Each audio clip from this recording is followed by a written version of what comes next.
Welcome to Grounded, Not Divided, a podcast about leaders who are getting important things done in the real world. I'm Matt Burgess. My guests on this show all have hard-won, real-world experiences. Experiences that shed light rather than heat on society's most vital issues. Today's guest is Michael Chambers. Michael Chambers is founding CEO and executive chairman of Aldevron, a DNA and RNA manufacturing company that has become a key part of the supply chain for a wide range of breakthrough medical technologies, including the COVID-19 vaccines and, more recently, patient-tailored gene therapy. Aldevron's remarkable story begins when Michael was an undergraduate student working in a research lab at North Dakota State University. Michael is also an investor and advisor who serves on several corporate boards in the artificial intelligence and biotechnology industries. We discuss his fascinating life and career, the futures of biotechnology and AI, and how universities can better prepare their graduates for success in the business world.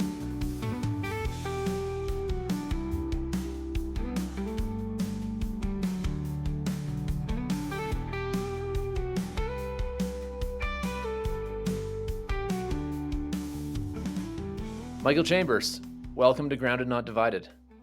Thank you, Matt. I'm glad to be here today. I'm really excited to have you on. I think you're an interesting thinker, an interesting business leader, and you've had an interesting life. So let's start there. Where did you grow up? And you had an interesting time in college, which we'll talk about. But when you first got to college, what did you think you were going to do?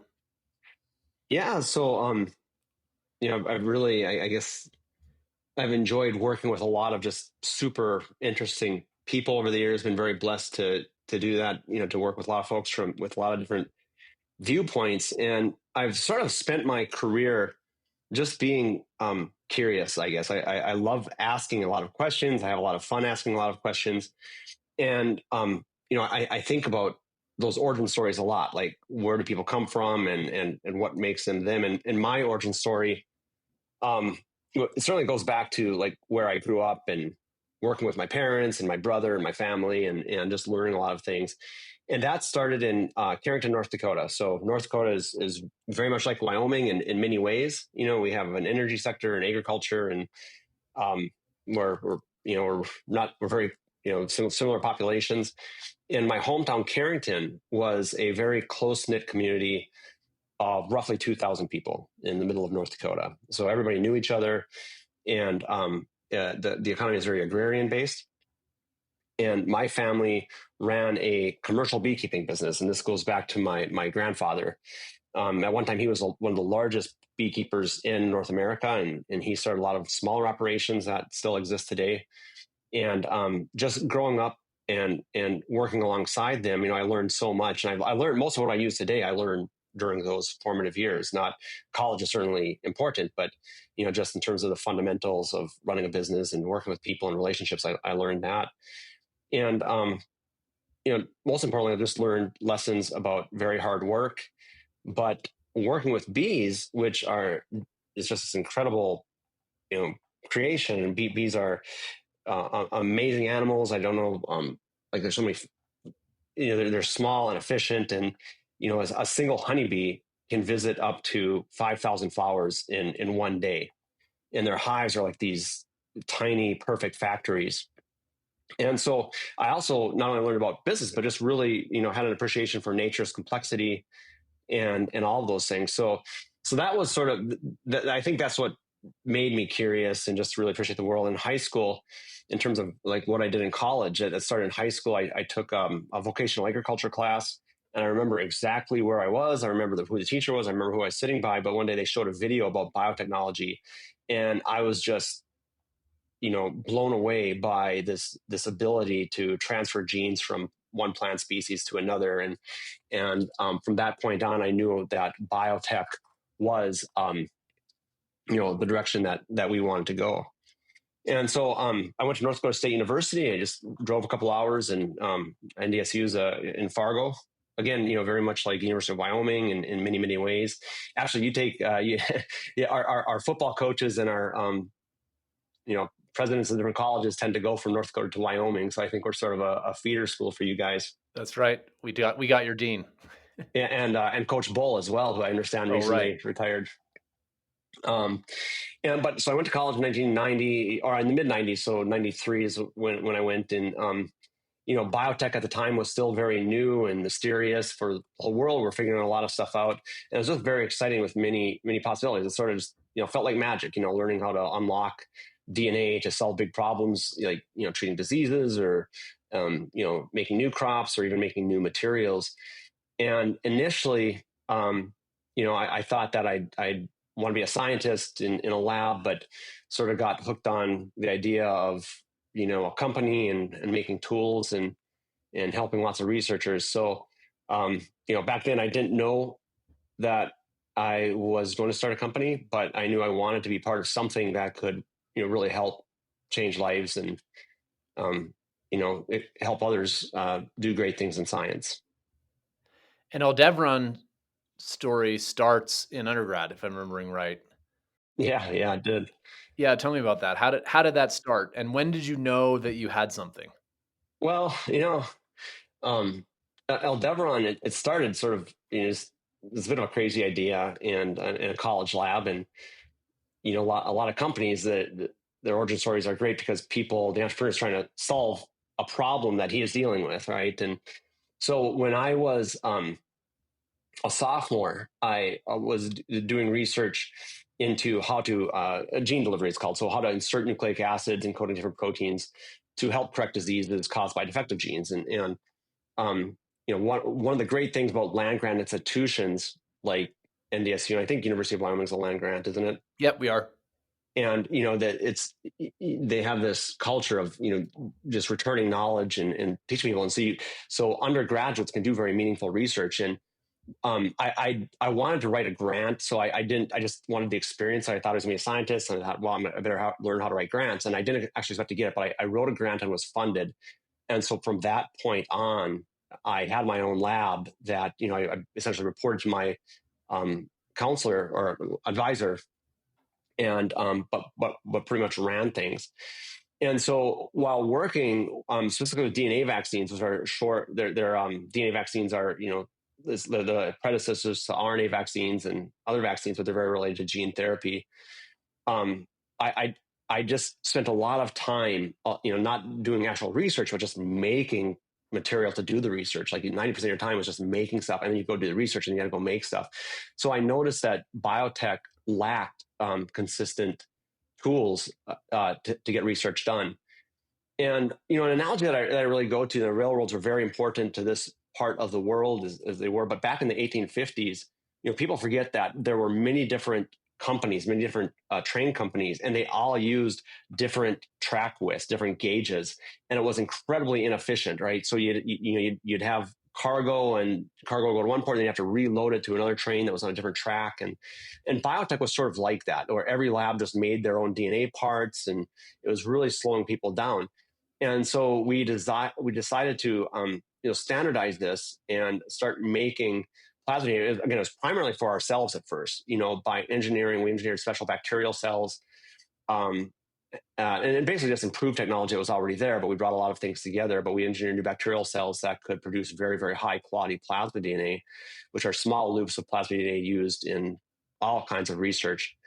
Um, and that was it. So we started making things for ourselves. And then one day, we did not have, this was back again, it's the late 90s now, and we did not have,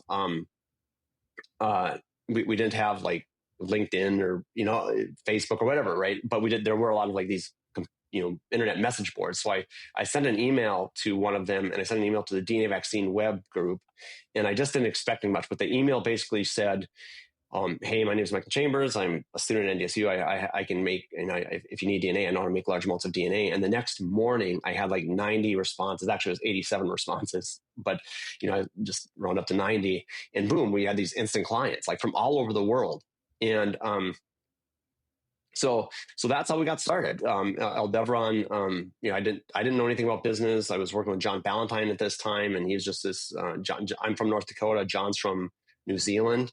He's just this brilliant man. He was on a PhD track, and so he did a lot of the science, and I sort of took over the business, and we worked together and built Aldeveron from that stage. But very, very early on, we had other people that came, and I want to be very careful and to point out right away that Aldeveron is a story of a lot of people, and I could spend hours talking about each one of them, and the contributions they brought, building a great company and people who are just super dedicated to the sector. But also, there are other great things. So we're still at NDSU at the time. We did the first license agreement with NDSU where we were able to lease lab space and run a company. And the agreement was pretty cool. It's like $400 a month, and we had access to pretty much everything as long as we worked at night. So we weren't in the way of professors who needed the equipment during the day. And my professors would let me invite speakers, and one of those speakers that came to the department and came to meet Aldeveron was a man by the name of Dr. Robert Whalen. He was from the Pasteur Institute, and really a pillar of this new technology, this DNA vaccine technology that was good. And he's an example of somebody world-renowned researcher that comes to Fargo, and he was just very encouraging and really helped us start the company and launch and take it to a new level. And he's a very good friend to this day. So, Aldeveron grew from there over the years. We just sort of built the company brick by bricks. We supplied plasma DNA, just for all kinds of science, and there's a lot of things that, back in the 90s, we're looking forward to things, and it was sort of like science fiction, and slowly that stuff became reality. That includes, gene therapy, which is, fixing faulty genes, gene editing, which Jennifer Doudna won the Nobel Prize for. We made reagents. We were the first company to produce a GMP Cas9 that was used in a clinical trial. Where we can tweak DNA. There's CAR T research, which What's is that? essential. So CAR T it's let's see, you can sort of think of it. It's like upgrading your body's own immune cells into super cells to hunt down cancers and treat other diseases. It's being used to treat autoimmunity and everything. Carl June was the inventor of this whole new class of technology. He won the Breakthrough Prize last year out in LA for that. So it's just incredible. It's sort of like we were selling inexpensive but very high quality steel into the construction industry, right? It allowed these creators and builders, and in this case scientists, to do many experiments with impunity and not be limited by the lack of standard materials. Yeah, that's fascinating. No, so it's really to serve this, and we always were struck by the trust that our clients had placed in us, and so to best serve them, we spend a lot of time with this scientist talking to scientists. We really want to understand their research and be a partner so we can make the best material for them. Yeah, my brother who's in business has a saying that don't fall in love with your product, fall in love with your customer. And Yeah, it's a that's really great. cool story. It sounds like, you were working in this area, you identified a need, you met it, and then pretty much immediately from that first message, you realize that, whoa, there's a demand there. And like you said, it's made you part of, and your company part of, a bunch of really exciting advancements in biotech. One of them that you've mentioned a couple of times that our listeners, I'm sure, will be familiar with are DNA vaccines and their cousins, Mm-hmm. RNA vaccines.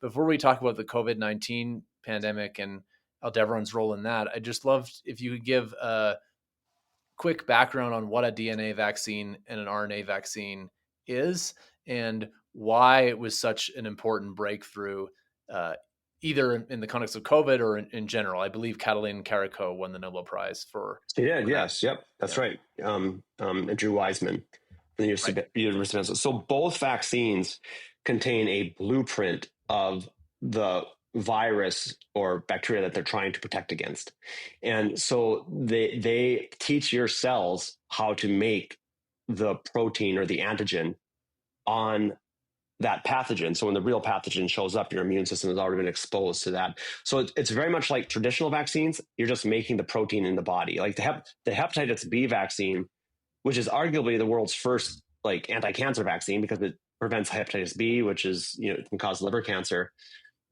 Is just a recombinant protein, but that's made in a lab. We use cells to produce a protein, and those go into vials, and the protein's injected. So with nucleic acid vaccines, we're just moving that protein manufacturing into our bodies. So we're and that's a natural biological process. Our body probably has many grams of DNA in it right now, and many grams of RNA, and so we're just sort of co-opting this natural mechanism to express proteins that the body will see. And this is being applied not just to infectious disease, but in my opinion, the most exciting areas are cancer and Right.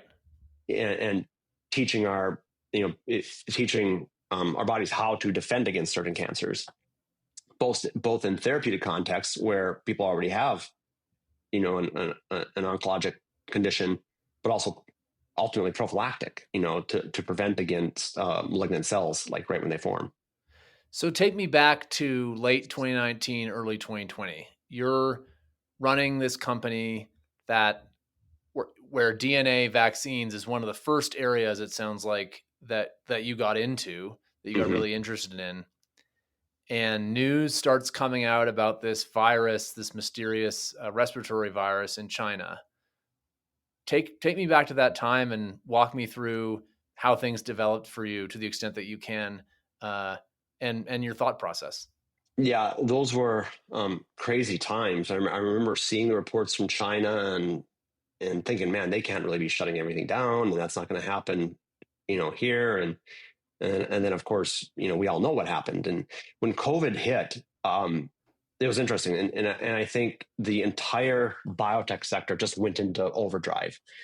And being at Aldevron felt like we were part of this global mission. And, it's really interesting because, Aldevron's a tools company. There were other tools company coming into this. We had scientists, and we all worked together. Competitors were working together. It was really a special time. It was really, obviously not with COVID, but I mean, in terms of how we worked together and what we learned Sure. from that.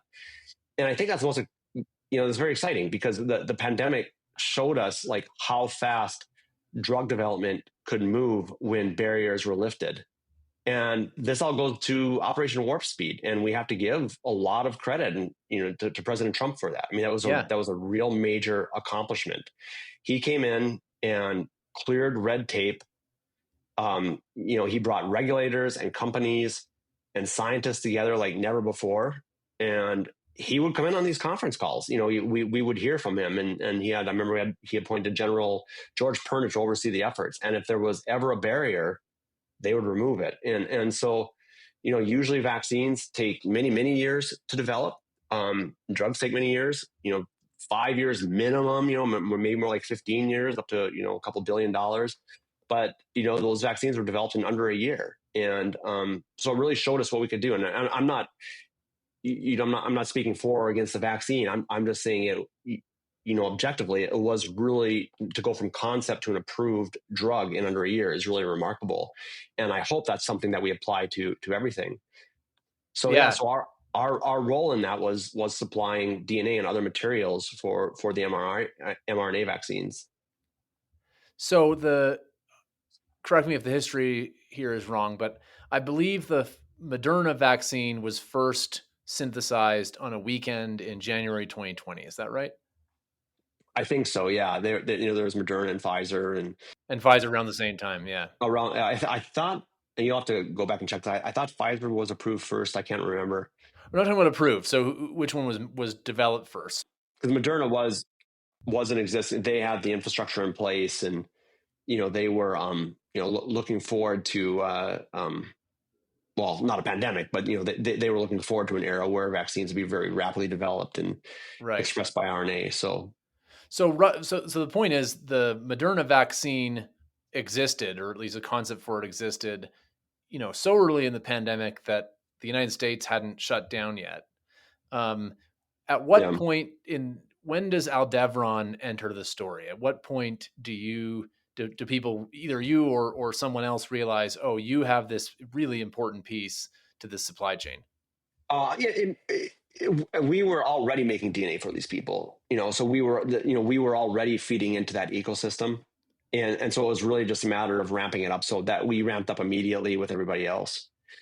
Probably a little bit earlier. Fargo is sort of interesting, because travel was very restricted for a while there, but Right. Fargo became this like major biotech hub, and people were flying in all over. I mean, we host a lot of people every week at Aldevron, and but during COVID, especially, man, we would have like 40 people on site any given day from different companies to come and visit us and work through things. And so Fargo became this like, the Fargo airport was probably one of the top biotech airports for a while there, and people were coming from all over us. It was surreal, seeing our small town on the world stage.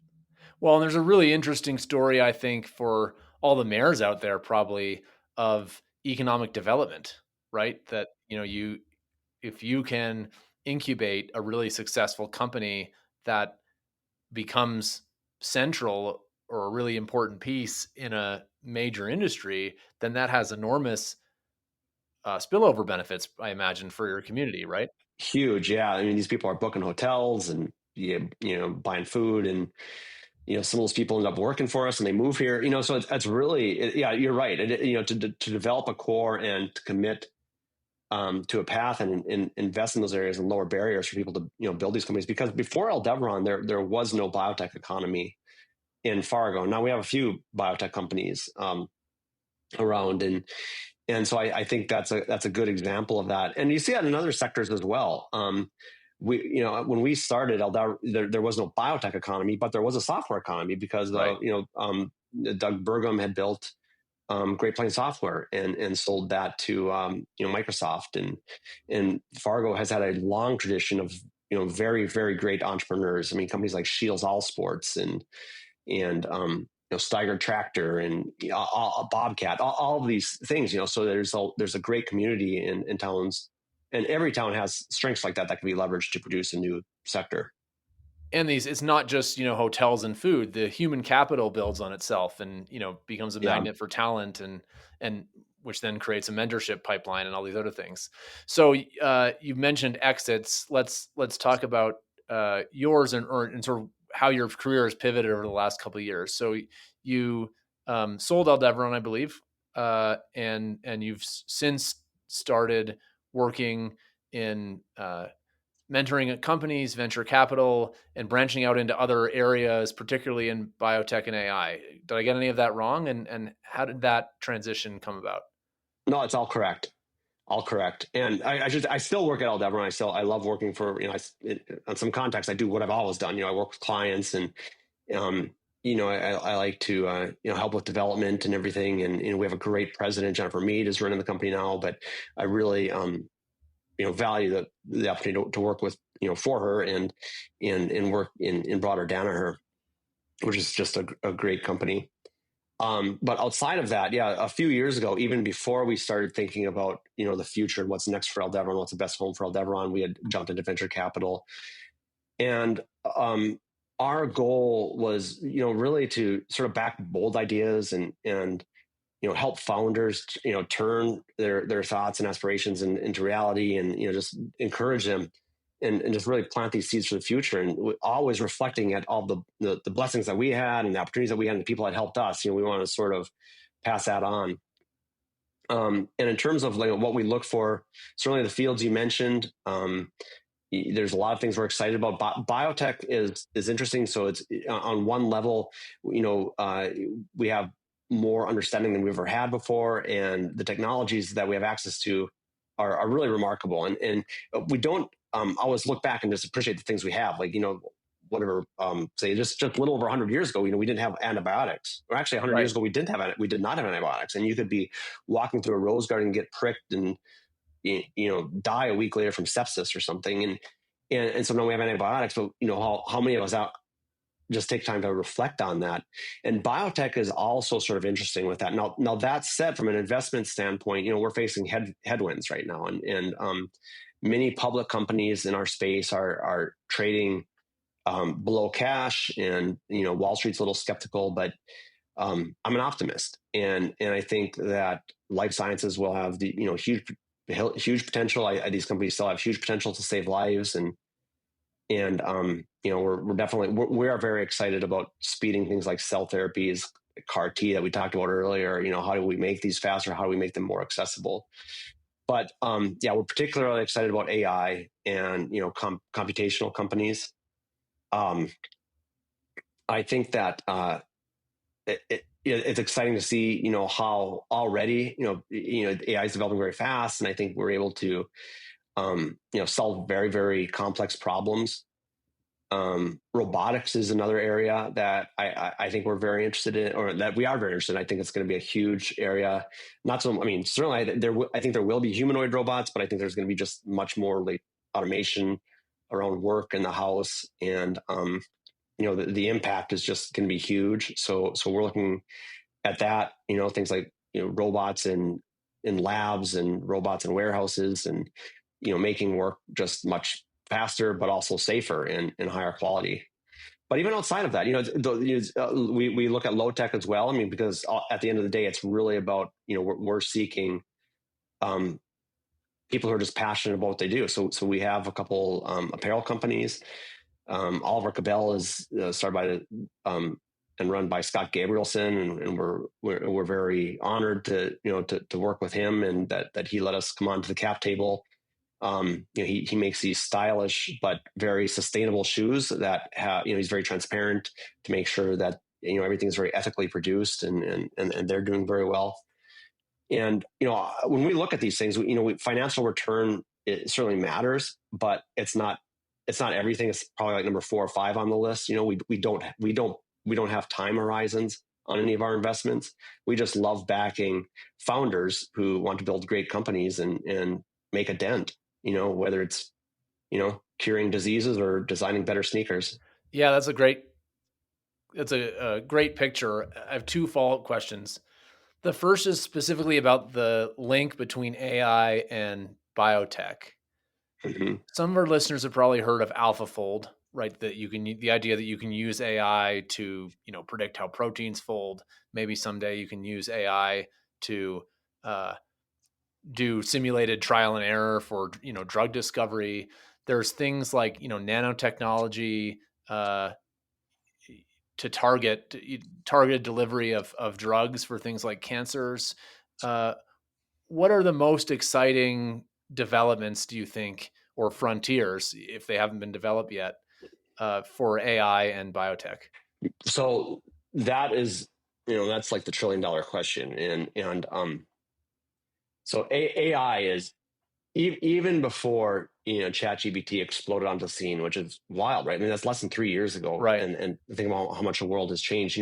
AI was already shaking up biotech, and I think I'm just very, very excited to think about where this is headed, and what it's going to mean in terms of adding many healthy years to all of our lives. And imagine a world where we can design life-saving drugs as fast as we can stream a movie, almost. And we have a paper, but is this going to air? This won't air until the end of the month, right? So on May 15th, we have a paper coming out, or we're part of a paper, we're authors on a paper. My colleagues are authors on a paper about just how fast we can develop drugs with a real case study. It's going to be in the New England Journal of Medicine, and so we're very excited about that. And you sort of can bucket, how AI affects biotech. There's different ways to look at it. There's different buckets, and one is drug discovery, right? And so AI and accelerated computation just sift through like millions of molecules. In the past, you would have grad students that just develop their entire thesis to maybe getting the crystal structure of one molecule. But now we can go through millions of molecules and find drug candidates in days and not years. And it's sort of like having this super smart librarian who works 24 hours a day and can find any perfect book instantly, and so that's sort of how it's being used. And the AlphaFold example is really good. As you brought up, Demis Hassabis and John Jumper, they cracked the code for protein folding, which people thought I think it was just like 7 years ago or 5 years before they won the Nobel Prize. People were writing papers about how that could never be done. Right. So it's a decades old puzzle. And they shared the Nobel Prize, actually with David Baker, who has also just made incredible inroads in demonstrating how AI is so powerful and it can be used to really map life's building blocks. But beyond that, it's even so that's sort of like the sexy stuff, in biotech, but even in healthcare. I mean, so I'm I have great healthcare, and we go to Mayo. I'm part of the exec program there, and I think ultimately there's no reason that everybody in the world should not have access to the exact same expertise. And I think that's where we're ultimately going, with AI, the AI doctor assistants and such. But like right now, AI just dramatically cuts paperwork. It lets doctors focus on patients. Um, it's like giving nurses a robot assistant, to handle the boring stuff, so they can really spend time with people. And then drug repurposing is another big area that I think is going to happen very fast. We have thousands of approved drugs that could have other uses. For example, there are cancer drugs that might work for Alzheimer's, and it's sort of like recycling. These drugs for other things, so we don't have to. These are already approved. They've gone through safety, and we can rapidly use them. So Isn't Ozempic an example of that? yeah, yes, yes. So Ozempic, that started, or people started looking at that because a lot of these type 2 diabetics were living, longer and healthier lives than people that weren't on that. And that's a great example. GLPs have really changed the game. And yeah, that was sort of essentially a repurposed drug, right? But and that's we can use AI to find other things like that. Ultimately, where I think this is going is, very personalized medicine, drugs tailored to your own phenotype and everything that makes you you. Like we refer to multi modalities in this context, but I think we will ultimately have medicine that's sort of going to be like a custom playlist for your health. So maybe let's go back to founders then. What makes Hmm. somebody a good founder? Obviously, they have to have a great idea. They have to work hard. What else do they need? Yeah, let's see. So okay, so when we meet a lot of people, and I'm pretty easy to get a hold of, and so people reach out. So when I meet a founder, I, I'm not really looking at their pitch deck. I mean, I'll glance at it and sort of understand it, but in that first meeting or first set of meetings, or when you're just getting to know somebody, I'm looking for like heart and grit, and that spark that shows that they really want to sort of change the game, that they're just super motivated to this. I read a book. A good friend of mine, Tom Foti, who works at Aldebaran as well, gave me a book a few years ago called Relentless. Have you seen this? By Tim Grover. He was Michael Jordan's coach back, or not coach. He was his strength training coach back in the day, Yeah, I've and he's heard of it. coached like a ton of. It's a great book, and I wish he'd write an update to it. But people who have that relentless attitude about what they want. So do they love what they do? Do they have that passion? I'd recently mentioned Oliver Cabela. We recently met with another shoe company, a running shoe company, and the founder just loves running, right? And he designed a shoe that he would wear himself. He's trying to address a problem, and so that's a vibe I want. Resilience, are they going to keep going? It is tough, right? People think that running a company is just sexy and you're riding a super bike all the time and it's just fast, and it's not, right? I mean, there are long periods of where there's not like much going on and there's setbacks, and are people going to be able to take that roller coaster? A teacher, do they, are they curious? Can they teach me something new? I like to learn. I probably learn more from the people we work with than they learn from me. And so can they teach me something new? But also, do they have a teachable spirit, and do they have that learning mindset? Um, can they build a team? That's important. So I think we want a founder who knows his or her strengths and hires for their weaknesses, and that's a sign of confidence. Not ego. Totally. So that's, I think at the end of the day, we back people who wake up excited to solve problems and inspire everyone around them to do the same, and then they go to bed with the same mindset and wake up the next day and do it again. So turning to higher education, one of the things I love about being in a business school, I joined the University of Wyoming about a year ago, is that it's in business schools DNA to think about the real world and to think about impact of their graduates and, employability of their graduates and skills they need in the real world and things like that. And when I listen to you describe the ideal characteristics of a founder, you can think of almost all of them, inverting them, right? So that the opposite of the characteristics you described are sometimes lamented in the media when describing college graduates, right? There's too little resilience, there's too little grit, there's too little curiosity, there's too little ability to work with people who complement your strengths and your perspectives and your ideas. Some of that, I'm sure, is the age old tradition of older generations bah humbugging about younger generations, but there's also maybe a sense that higher education and education in general could be doing a better job uh, preparing our graduates for success in the world. So I wonder if you had some thoughts on that. What are colleges? What could colleges be doing better to fostering the types of skills and mindsets in our students that you see in your successful founders? Yeah, it's interesting, because I think it's very important. And I study a lot of schools, and we're working on something right now that we hope to announce pretty soon. And one of the programs that I look at is I don't know if you're familiar with Northeastern and what they've built there with their co-op program, and President Joseph Aoun is just an incredible thinker. I think about 10 years ago, he wrote this book called Robot Proof, which is really sort of looking forward. But every Northeastern student has to go out and do 2 internships. Like they have to work full time for basically a whole year, during their tenure. And so I think that's really good. But so things like that, I think colleges really need to be launch pads. They're definitely not finish lines, and they need to equip students to not only learn while they're there, but we want people coming out that will keep learning and keep working hard. So yes, like they need to introduce this rigor, the continuous learning. That just the world's changing fast, right? And so they have to have the right mindset for that, and faster than ever, in mostly good ways, in my opinion. But there's things they need to get ready for in AI, biotech, you name it.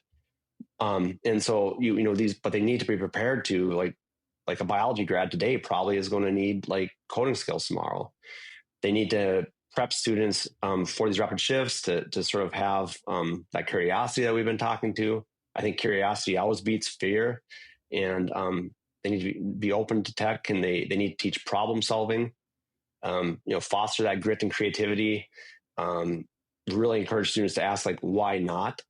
And I think help them set up challenges. And I was at so Bill Gates was doing his book tour earlier. I had the good fortune. I sat and listened to him, and I remember one of the things he talked about was just he likes to make global challenges exciting. And so how do we get students fired up about solving big problems and distributing abundance and make sure that everybody can take care or take advantage, take part in this new world that we're in. I think hands-on projects over just standard old testing is important. Building real things, building research tools, really exposing people to other entrepreneurs and scientists to mentor, not just lecture, right? To really build these long-standing collaborations and really teach that this innovation is a team sport. So I mean, colleges need to continue sort of doing what they've always done, but also you know instill this rigor and this curiosity and teach students to be adaptable, so that they're ready for the AI revolution or whatever comes next. Do you think that an optimism mindset is underappreciated in today's education system? I keep thinking about things you're talking about, like curiosity. Get excited about innovations that are going to enhance abundance, and it strikes me that those are all kind of optimistic mindsets, and often depends a little bit on which college and which part of the college you're in. But I've certainly been in parts where a lot of the vibe is pessimism, right? We're Oh, geez, destroying the yeah. planet. We're just, et No, cetera, et no, cetera, et cetera. yeah, no, we got to get beyond that. I don't know. I think a lot about that. I don't know if it's just humans like to be in fight or flight mode, and there's always got to be something. But um, there's a huge, I think that there's such a huge optimism deficit, I guess. You know, if you Yeah. look at any indicator, anything, global poverty is way down, lifespans are way up. Um, Literacy is just soaring across the world. You know, Medicine. yeah, medicine, yeah, biotech's a huge part of this. Vaccines, gene therapies, CRISPR, they're just rewriting what's possible. And I think we always have to keep that in the back of our mind because yeah, optimism beats this. And there are a lot of issues in the world right now, right? But we're so busy debating what's wrong that we forget to like marvel at how far we've come at these things. So I think that's really important. Totally. A couple of interesting observations there. You mentioned all these things that are getting better about the world. There are a couple of surveys I've seen that try to see, how wrong are people when you ask them to estimate how these things are Yeah. doing. Are you like the factfulness stuff or the Hans Rosling? Do you know Yeah, that? the our world and data kind of stuff. Yeah. And one of the things that's fascinating is it's not just that people have a pessimistic bias, it's that people in the richest countries in the world with the most to be optimistic about have the most Yeah. pessimistic bias, which is fascinating. Isn't that crazy?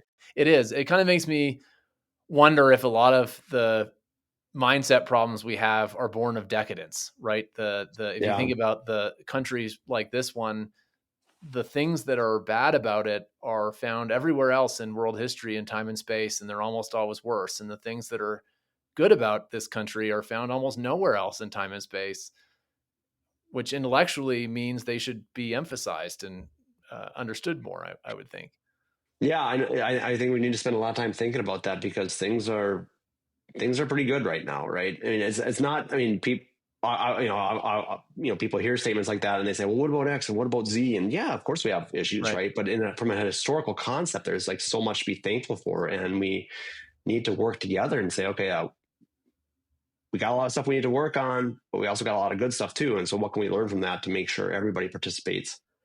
So maybe zooming in a little bit on the current US economic context, there's a lot of debates about certainly related to, the last few months, but also I'm interested in the broader debate. There's debates about regulation, there's debates about trade, there's debates about abundance, host of other issues. From your perspective as a businessman and investor, how can governments best support America's continued leadership in innovation? Well, I think the key there is it's like how do they support people's innovation, right? I mean, a government's job is not to innovate, and it's Right. to clear the path for its citizens to innovate, right? And the doers is to like reduce barriers so they can run at full speed. And I really, yeah, I'm going to steal a phrase. So our former governor, Doug Burgum, he was the founder of Great Plains Software I mentioned earlier. He's now our Secretary of the Interior, Yep. and he has this great phrase about we need innovation over regulation or innovation not regulation. And so I think over regulation really slows progress. And Operation Warp Speed, which we talked about earlier, that showed that it showed what can happen when governments work with industry and cut red tape, where we can have a new medicine in a year and not a decade. I think that governments can really partner with industry and work together, but work together to develop like really smart, streamlined rules that of course always keep safety first, but also that don't bury companies in small businesses and paperwork. Like in our industry, I think fast tracking approvals for life saving drugs without compromising quality is really an important goal. Get to get medicines out there for people who need them. So if you go back to mindsets, as an analogy, is there is there a particular area of regulation that stands out as being burdensome, or is it a broader mindset problem that we have in this country and most others with regulation that we're trying to prevent a bad thing from happening, but we're not thinking with enough urgency about all the good things that we want to enable to happen in the way that when something comes along like COVID, it's more automatic to think about we're doing things like Operation Warp Speed. Is it that simple, or is there are there particular areas? Yeah, I don't think it's simple. I mean, I think that there's general themes that, again, we can be optimistic and celebrate what we have and think about that, because I want to be careful to say, look, it's not, things are really good. They're not as efficient as they could be, but that inefficiency is not one, it's not just the government's fault, or it's not just the private sector's fault. It's everyone. We have to work together, and we have to have, I think, more conversations. And there's so much noise in the world and about different things, and it's hard to find the signal. But I mean, if we can all agree to just let's find the signal in that noise, and then focus on that, and then come out with something that's going to be very important. In terms of a regulatory context, I mean, the biggest thing I can talk about is the FDA and how our clients relate to the FDA and how we relate to the FDA. And I can say that there's definitely room for improvement, but the FDA is very progressive in a good way in a lot of things. And I speak from like 25 years of experience that, many times we'll go to them and say, look, if we can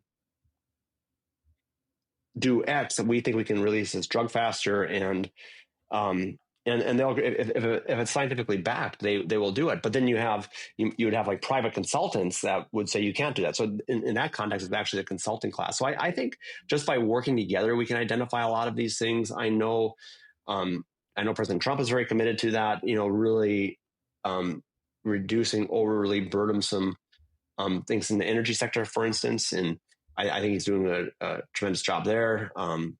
Secretary Burgum, of course, is helping, and Secretary of Energy are working on that as well. So I think there are a lot of good things happening, but it's hard to like point to one aspect of regulation and say, look, if we just get rid of that, we're going to be in the promised land. But I think that we need to work together to find those things and have better conversations.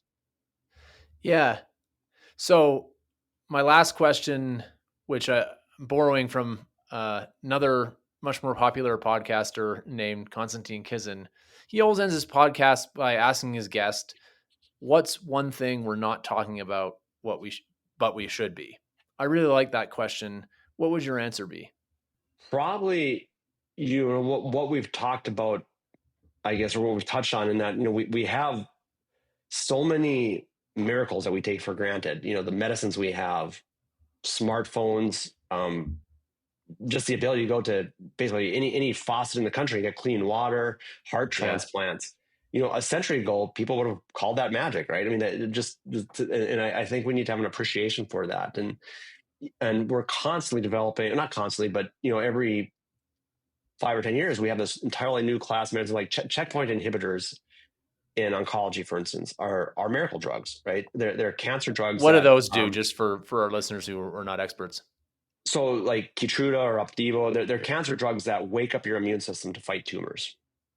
And Wow. it's a little more complex than that, but they have turned a lot of deadly cancers into like very manageable conditions. The GLP-1 drugs that you mentioned earlier, like Ozempic, they help with diabetes and obesity, but they cut, we're not even sure how they work really, but they cut morbidity from like all causes. There's a lot of work being done with addiction and GLP-1 drugs right now. So there's so many of these things to celebrate, and economically, we're cutting healthcare costs and everything. So I think it's like you gotta look at children. Like kids ask like why all the time, Right. and adults should do that too. Like I think we should learn to look at just a normal bridge or a vaccine and wonder, man, how did we pull that off? And sort of celebrate that a little bit.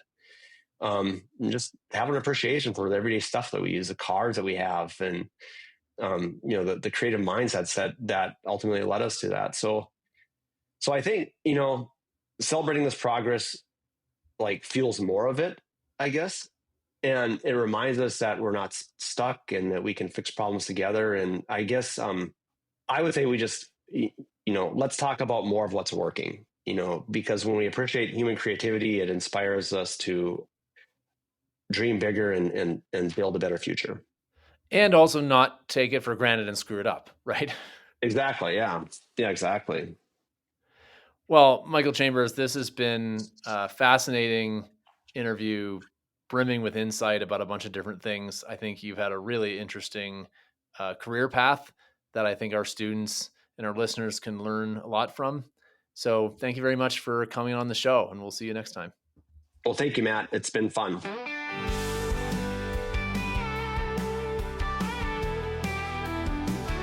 Thank you for listening to this episode of Grounded Not Divided. If you want to hear more episodes like this, be sure to subscribe for free on Apple, Spotify, or on the Guided Civic Revival Substack. You can also email us feedback at matt.burgess@uwyo.edu. See you next time.